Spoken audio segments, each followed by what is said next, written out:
e a paz do nosso Senhor Jesus esteja sobre você. Hoje, mais um Papo de Discípulo, mês de outubro, mês de comemorarmos a Reforma Protestante. E você, sempre muito bem-vindo nessa nossa segunda aula do tema Adoração Reformada. Espero que Deus fale poderosamente ao seu coração nesta noite. Amém? Deus realmente abençoe muito a sua vida, para a glória dele, em nome de Jesus, né? Vamos compartilhar aqui nos nossos canais. Assim que você chegar, você dá uma boa noite para a gente saber quem está entrando no nosso papo de discípulo.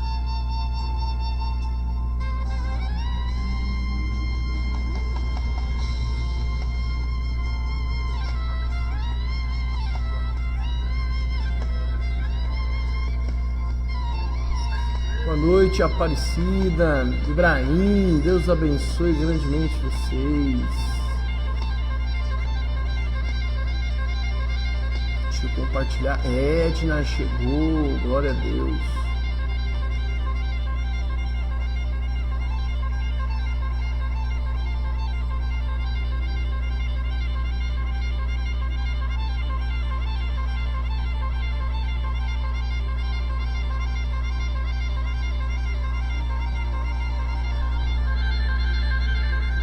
Quem mais está aqui? Vamos ver. Isso aí.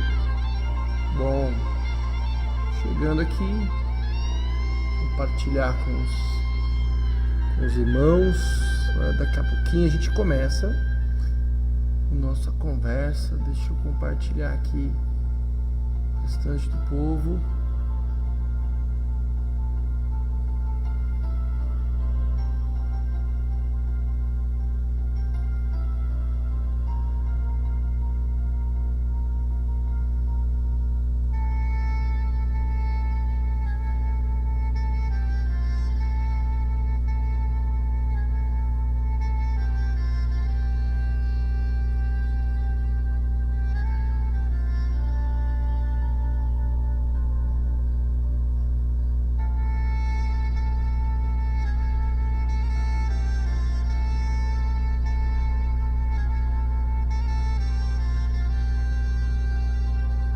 Bem, daqui a pouco entrando, mais 2 minutinhos.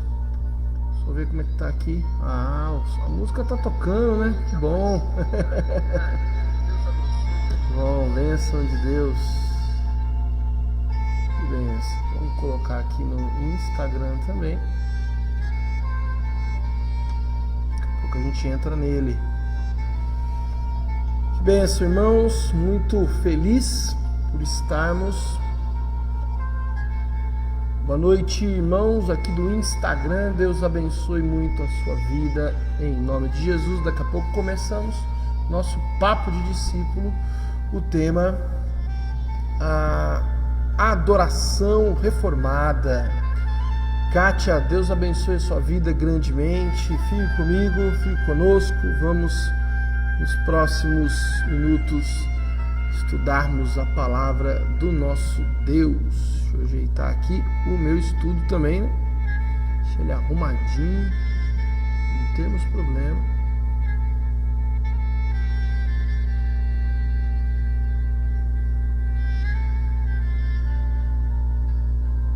Estava olhando, dando uma olhada inicial nos primeiros questionários também, que os irmãos responderam, e muitas coisas, muitas informações importantes nós vamos poder tirar de lá, viu? Amém? Vamos começar? Irmãos, hoje nós entramos na segunda aula. Desligar o som. Na nossa segunda aula da adoração reformada. Você me fale como é que está o som, para que tudo corra perfeitamente, para a gente poder desenvolver esse assunto. Fale comigo como é que está o som, ok? Vamos orar, vamos fazer uma oração. Obrigado, Senhor, por esta noite e pelo esse tempo que vamos passar aqui estudando a Tua Palavra, estudando esse tema tão importante e relevante para a Tua Igreja, para o corpo de Cristo, Pai. Abençoa-nos, ó Senhor, nesta caminhada, em nome de Jesus. Amém. Louvado seja o nosso Deus.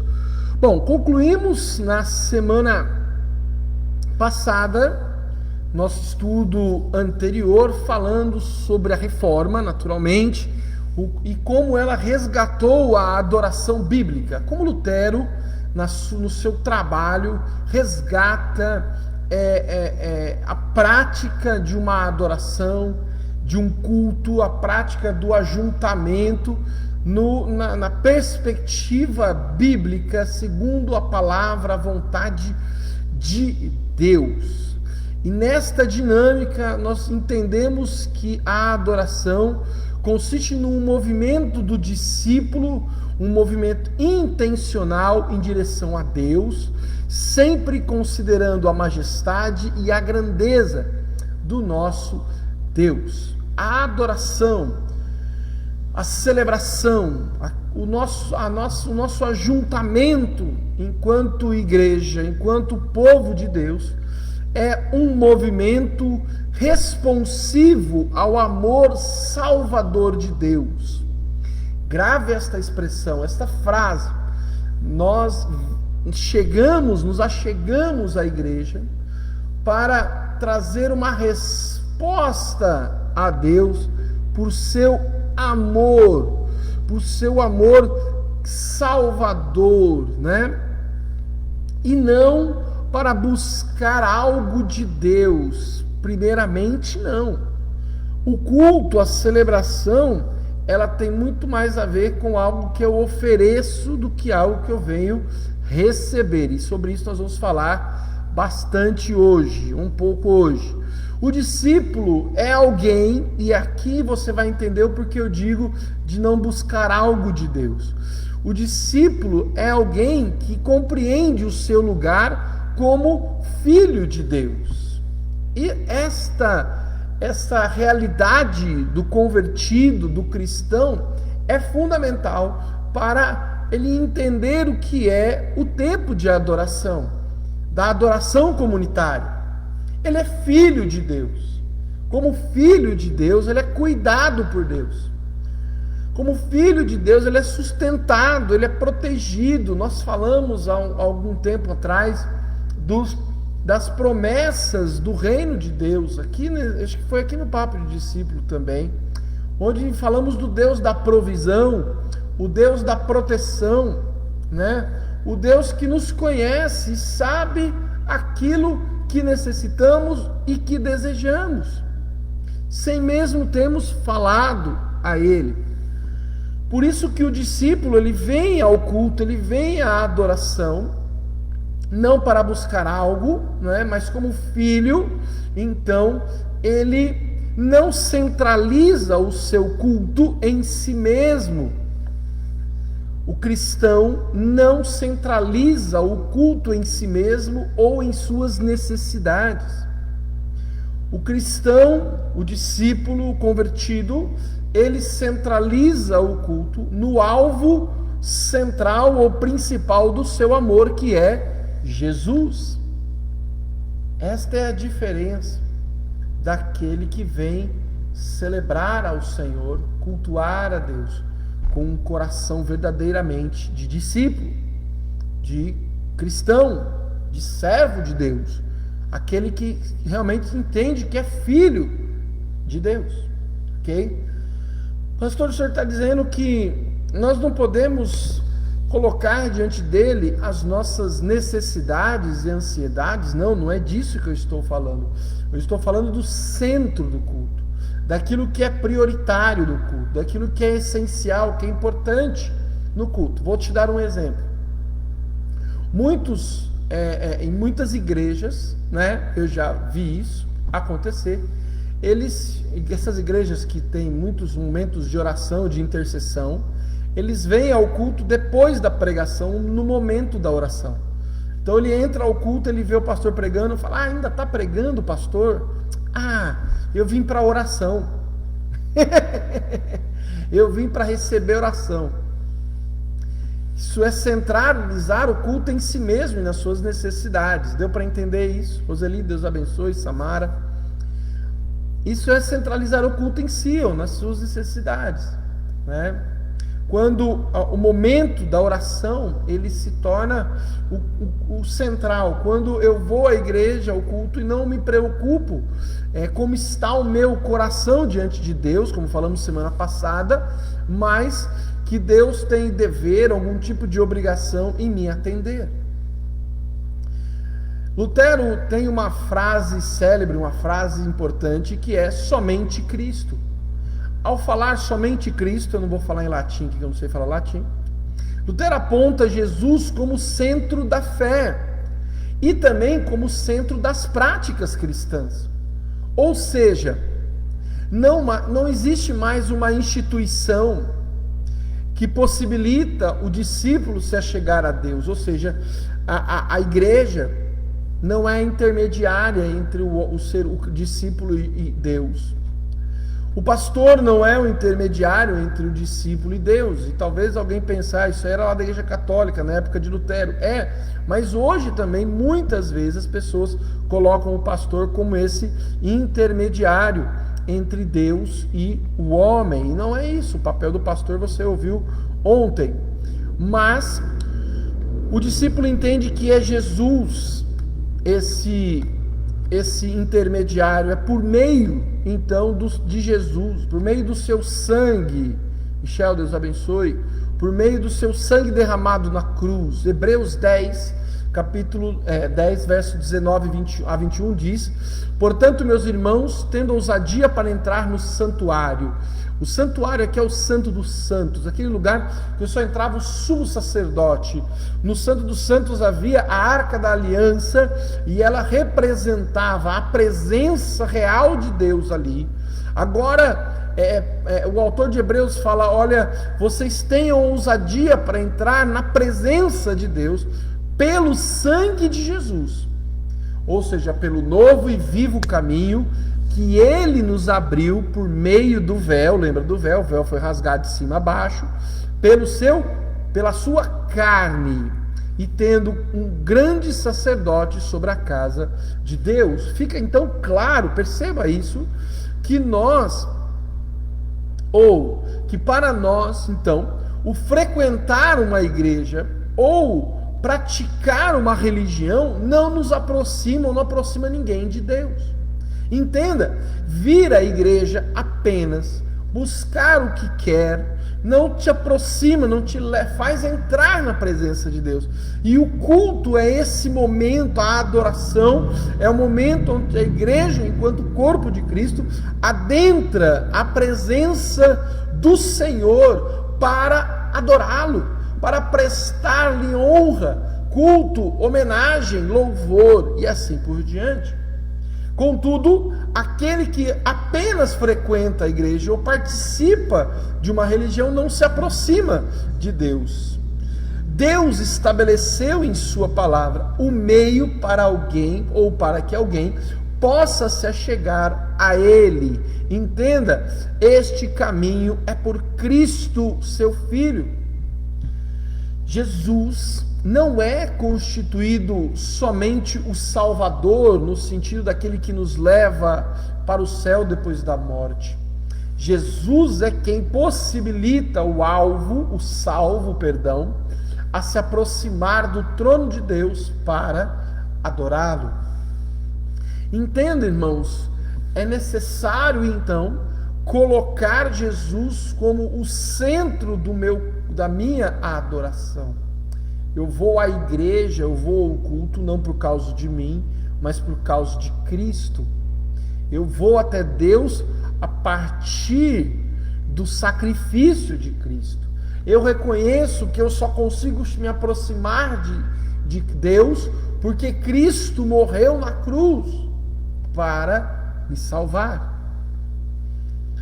Amém, irmãos? Isso é importante entendermos, porque esse aspecto é resgatado por Lutero na Reforma, e nós somos igreja reformada. Entenda, Márcia, Deus abençoe, saudade de você. Entenda, meu irmão, algo importante que nós temos que nos aprofundar enquanto igreja. Quando eu falo de um culto centralizado em Cristo, eu não estou falando de formas de culto, de estilos musicais, se vai tocar somente hinos, se você vai tocar um sertanejo gospel, se você vai tocar um rock gospel, né? Se você vai tocar um samba gospel, né? Tem gosto para tudo nesse mundo, né? Não importa se a igreja é branca, preta, iluminada, sem luz, se a luz é azul, se a luz é branca, né? Aqui temos uma luz azul, precisamos fazer um culto só na luz azul aqui. Isso é bem interessante, né? Vai ficar bonito, eu acho. Não importa se estamos online ou se não estamos online, não importa se usamos uma temática mais relacionada aos momentos que estamos vivendo. Não é essa questão. O que está em jogo aqui, o que a reforma resgata é que temos que preservar, temos que ficar atento se as nossas músicas, as nossas orações, as nossas pregações, as nossas atividades, elas exaltam a Cristo Jesus, elas nos movem por meio de Jesus à presença de Deus. Vou dar um exemplo. Eu me lembro de alguém dizer para mim uma vez, um seminarista, eu não era pastor também, disse assim: Eduardo, eu acho que aquele determinado grupo ele tem mais unção do que nós nas nossas igrejas. E eu perguntei o porquê. Velina, Deus abençoe. E ele disse para mim: pastor, porque Eduardo, quando eu ouço aquelas músicas eu me emociono. Eu falei: mas você se emociona por causa da mensagem da música, por causa do conteúdo daquela música, ou porque o instrumental ali é lindo, é maravilhoso? Você pode se emocionar com uma música evangélica, se for só pelo instrumental. Você pode se emocionar por uma orquestra, por exemplo, né? Ou um grupo qualquer aí secular. Entenderam? Então, a grande questão uma coisa é a estrutura. Nós falamos uma vez aqui, já falamos aqui, né? A treliça. Outra coisa é a adoração da igreja. Se o que eu faço no culto, ele traz a Cristo como centro, isso é importante. Se nós fazemos do modo que Deus determinou. Nós temos uma confissão de fé, a confissão de fé de Westminster, e ela diz assim: o modo aceitável de adorar o verdadeiro Deus é instituído por Ele mesmo, e tão limitado pela sua vontade revelada, que não deve ser adorado segundo as imaginações, invenções dos homens, ou pior, sugestões de Satanás, nem sob qualquer representação visual, ele está falando de imagens aqui, ou de qualquer outro modo não prescrito nas Sagradas Escrituras. Entenda isso que estou dizendo aqui. Nós temos que buscar, enquanto igreja, que a nossa adoração seja uma adoração centrada em Jesus, e a partir dele, isso é que nós vamos ver aqui. Olha o que o nosso estudo vai dizer: o culto precisa ser visto, e isso aqui eu gosto demais, e eu quero que você preste muita atenção nisso. O culto precisa ser visto como uma oferta para Deus, uma oferta a Deus. Não é uma oferta de Deus para mim, mas eu para Deus. Dalva, Deus abençoe. Segundo os parâmetros de Deus.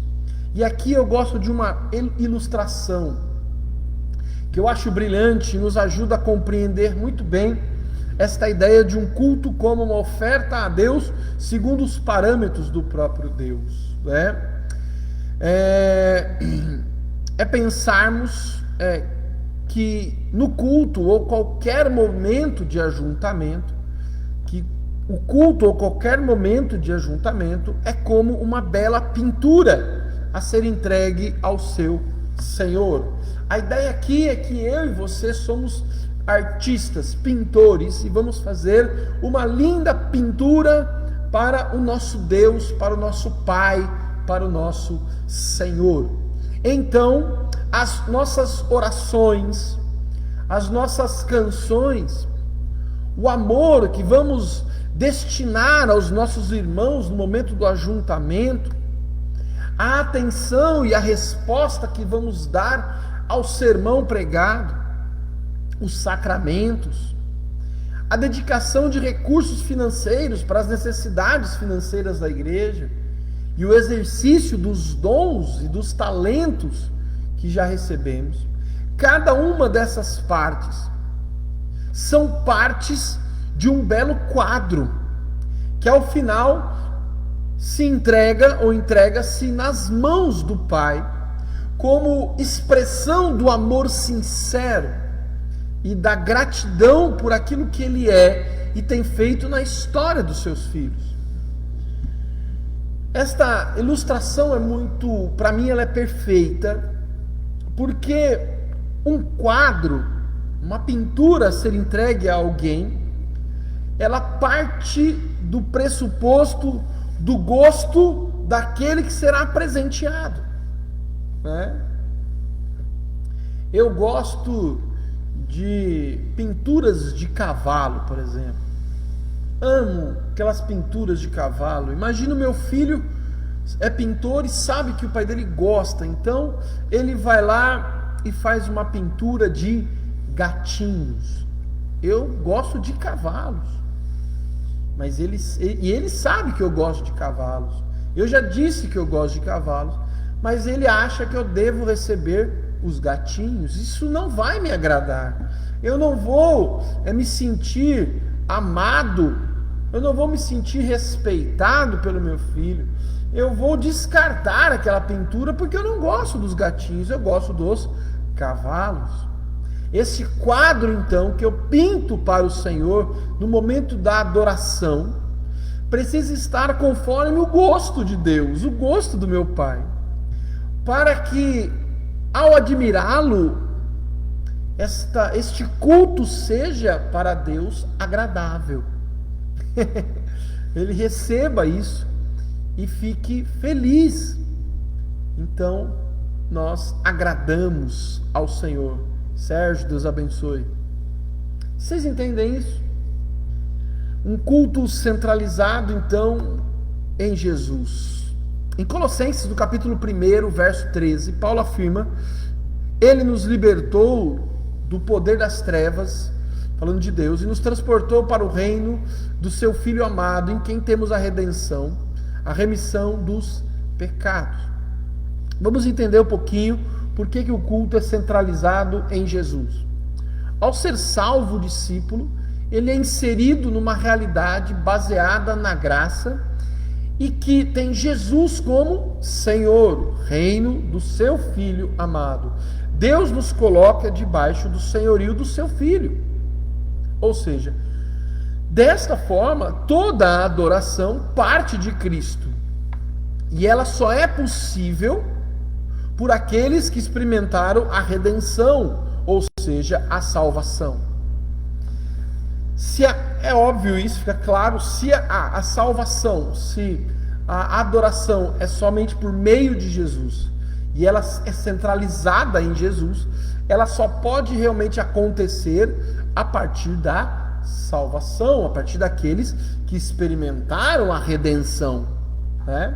Sem esta salvação é impossível alguém se aproximar de Deus. Irmãos, grave isso. Nós vivemos num tempo onde se fala em pessoas que se relacionam com Deus sem serem salvas em Cristo Jesus.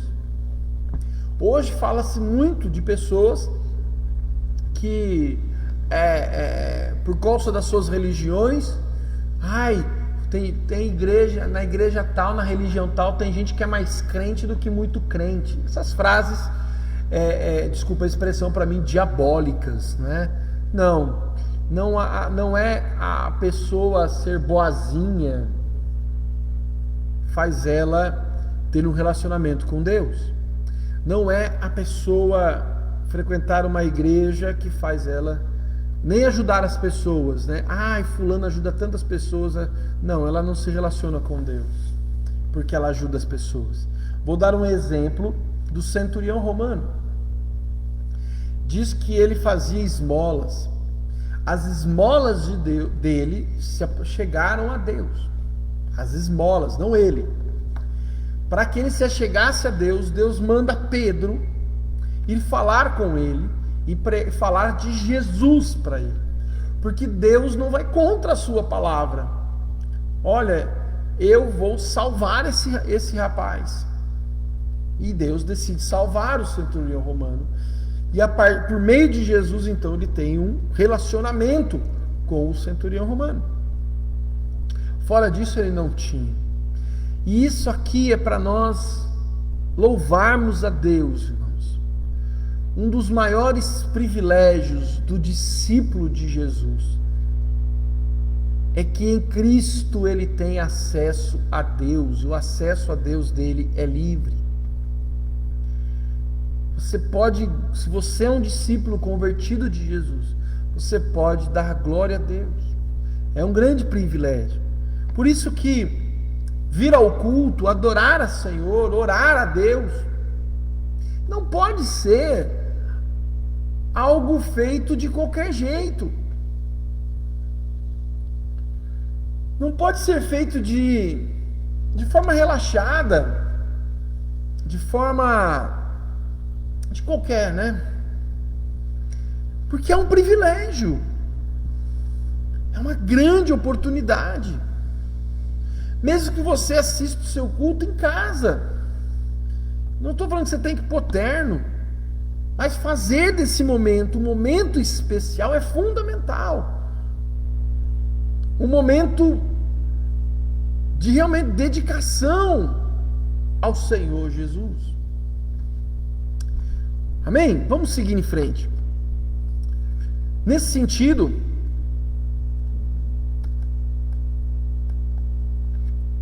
o culto necessariamente aceito por Deus, é aceito por Deus à medida que é cristocêntrico. A celebração, então, entenda isso, enaltece a Deus por seu amor, que moveu a Cristo morrer na cruz pelos salvos, e ao mesmo tempo é a busca do discípulo em aprender a ser como o seu mestre. Aqui está algo interessante, Neiva, Deus abençoe. Muito interessante. Quando eu disse lá atrás que o discípulo, o culto não é centralizado nele, nem em suas necessidades, mas é centralizado em Cristo e em tudo aquilo que Cristo considera como sua necessidade, ou como a necessidade do discípulo. E Jesus aponta que é necessário que o discípulo tome a sua cruz e o siga. Tome a sua cruz e o imite. No culto, esta é a minha busca. Esta é a busca do discípulo.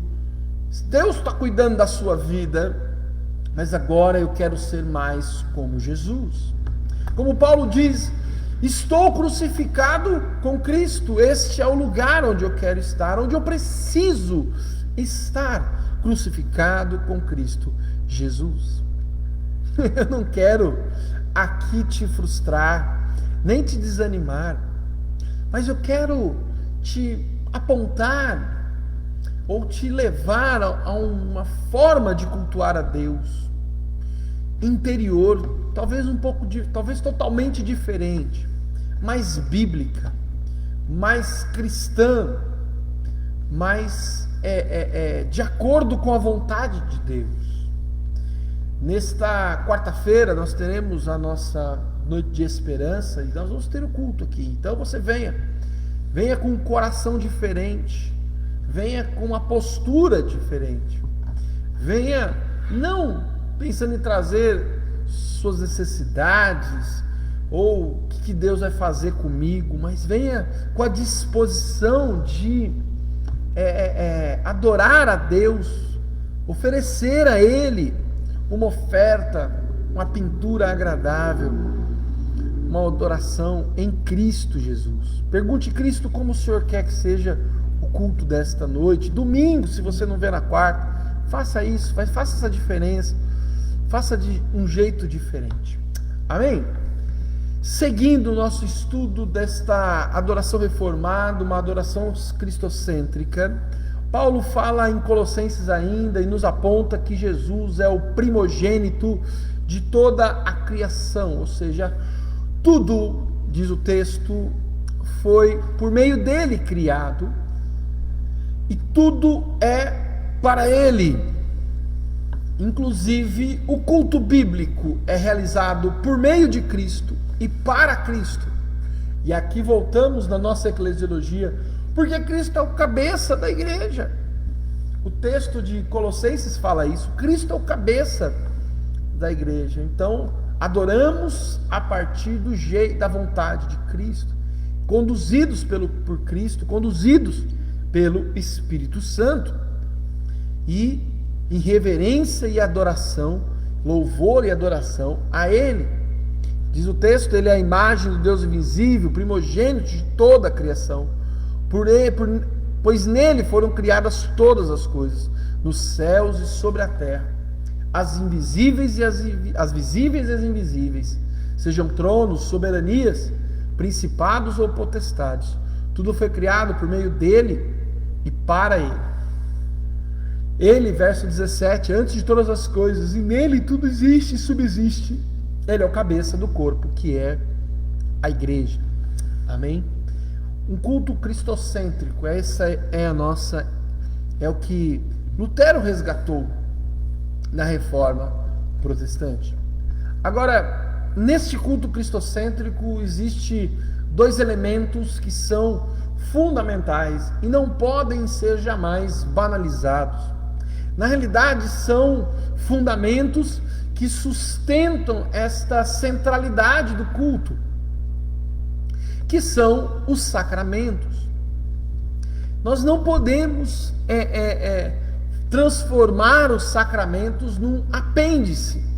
Os sacramentos bíblicos, eles têm uma função didática, tanto de adoração como didática, de ensino, de resgatar a história, de resgatar aquele que é o centro da nossa adoração. Por isso, eles precisam andar ou ter um lugar de destaque e importância nos nossos ajuntamentos. Eu estou falando do batismo e da Santa Ceia. Batismo e Santa Ceia são sinais visíveis da graça invisível que atuam no convertido. O batismo, ele sinaliza o derramar do Espírito sobre a cabeça, né? Por isso, o lavar regenerador, salvador do Espírito, lá em Tito diz isso. Por isso nós derramamos água na cabeça, né? A ceia, o sacrifício do Senhor Jesus. E ambos os dois representam a obra, então, redentora de Jesus. Neles, nos sacramentos, a presença de Jesus, ainda que não física, como no dogma do catolicismo, é real e é espiritual. Os sacramentos são momentos de grande reverência e devoção por aqueles, é óbvio, que reconhecem o senhorio de Jesus em suas vidas. Os sacramentos, eles são momentos de reflexão severa, de reflexão profunda, seja o batismo, seja a profissão de fé. Eu quero ler um texto com você. Abra comigo lá em 1 Coríntios, a sua Bíblia, se você puder, no capítulo 11. 1 Coríntios, no capítulo 11, ele diz assim, ele falando da Santa Ceia, né? Verso 27, aquele, pois, que comer o pão e beber o cálice do Senhor indignamente, será réu do corpo e do sangue de Jesus. Essa palavra indignamente, sem dignidade, sem reverência, sem respeito, né? Sem a postura correta. Depois lá embaixo ele vai falar: quem come e bebe sem discernir o corpo, sem discernir o que é o sacramento para a igreja, o que é a Santa Ceia para a igreja, come para condenação própria. Isso é extremamente importante. Os antigos, eu me lembro, dia de ceia, eles ficavam em jejum. Era uma forma de se consagrar para esse momento. O culto já é um encontro com Deus. O sacramento é um encontro mais profundo e deve ser profundo com Deus. Daí a relevância de se ministrar os sacramentos às crianças. Quando você faz isso, você marca aqui o profundo da alma, ouso dizer, o inconsciente da criança, aquele lugar profundo, aquilo fica gravado no coração dela. Por isso a importância da participação das crianças. É a partir deles então, dos sacramentos, todos os momentos litúrgicos demandam uma postura de verdadeira piedade, uma disposição sincera à entrega de si mesmo ao Senhor. Romanos 12, 1 a 2, olha comigo o texto, se você puder, também um texto importante, conhecido, Romanos capítulo 12. Portanto, pelas misericórdias de Deus, peço que ofereçam o seu corpo. A palavra, o corpo aqui é o todo ser, o ser como um todo, como um sacrifício vivo, santo e agradável a Deus. Este é o culto racional, o culto lógico de vocês. Este é o culto verdadeiro de vocês. Não é um culto baseado em misticismo, ou em ocultismo, ou em fantasia. Isso é muito interessante, irmãos. Preste atenção no que eu estou dizendo. O culto não pode partir de uma fantasia minha, daquilo que eu acho que deve ser minha adoração, e eu ofereço a Deus aquilo que eu acho. Isso é irracional. Oferecer o corpo a Deus como um sacrifício vivo, santo e agradável. A palavra agradável aqui é aquilo que agrada a Deus.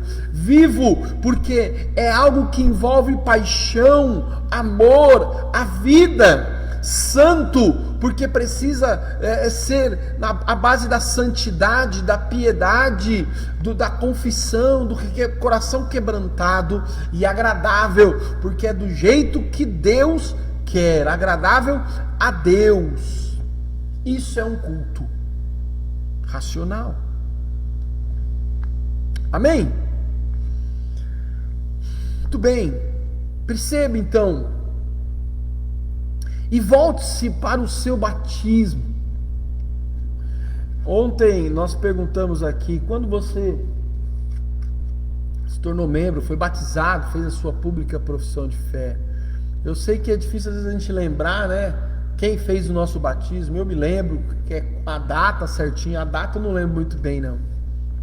Mas eu lembro daquele momento em que sobre mim foi derramado a água que sinalizava o Espírito Santo. Eu lembro do momento em que eu publicamente disse, para que todo mundo ouvisse, que eu cria em Jesus como meu único suficiente Salvador, que eu cria que a palavra era a única regra de fé e prática da minha vida. Eu me comprometi a andar por meio dela, eu me comprometi a participar da igreja, a sustentar espiritualmente e sustentar financeiramente a igreja. Eu me lembro desses momentos. E são essas lembranças, e devem ser estas lembranças, os sinais que nos apontam os motivos pelos quais estamos adorando a Deus. Não é? Não são esses os motivos? Não é lembrar-se do sacrifício de Cristo e do seu encontro com Cristo? Não são essas lembranças, não é este culto que agrada e que engrandece a Jesus como Senhor e Salvador. Por fim, amados, para a gente concluir, porque o conteúdo foi bem extenso, intenso, não vou me alongar mais. O culto é um chamado também à vida centrada em Cristo. Eu acho que é assertivo quando o culto é no domingo, né, no primeiro dia da semana. Na liturgia tradicional, a última parte do culto é o envio. Eu ofereci a Deus, né, aquela pintura, né, eu fiz uma oferta ao Senhor e o Senhor, contudo, me edificou, me ensinou, me instruiu, me desafiou, me encorajou para a próxima semana e para que a minha vida agora seja, como foi no culto, centrada em Cristo Jesus. O culto é um chamado aos cristãos para carregarem em suas vidas as marcas de Cristo. Por meio de Cristo nos aproximamos de Deus. Ao Senhor, então, oferecemos nosso louvor e gratidão. Com reverência e piedade, reconhecemos o seu senhorio e nos submetemos à vida do nosso Senhor Jesus. Amém? Quero parar por aqui, quero perguntar para você, né, para você refletir.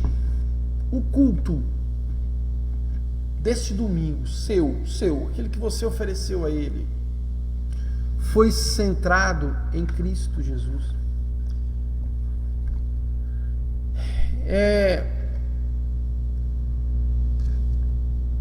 Eu sei que isso é andar na contramão dos tempos de hoje. A igreja pede celebrações que enaltecem o ser humano, celebrações que engrandecem o homem e façam de alguma forma, massageiem o ego do homem, do ser humano, né? Tragam um certo prazer carnal, essa é a palavra. Mas aquele que entra na igreja com essa disposição, irmãos, eu te garanto, ela não encontra Jesus. Ela não encontra a Cristo. Falo isso com temor e tremor diante de Deus. Ela não encontra o Senhor. O Senhor não se agrada do seu culto. Um culto que agrada a Deus é um culto de homens e mulheres que se submetem ao senhorio de Jesus. Por isso, ore ao Senhor e questione a si mesmo se o culto que você tem oferecido a Deus é centrado em Jesus Cristo. Amém?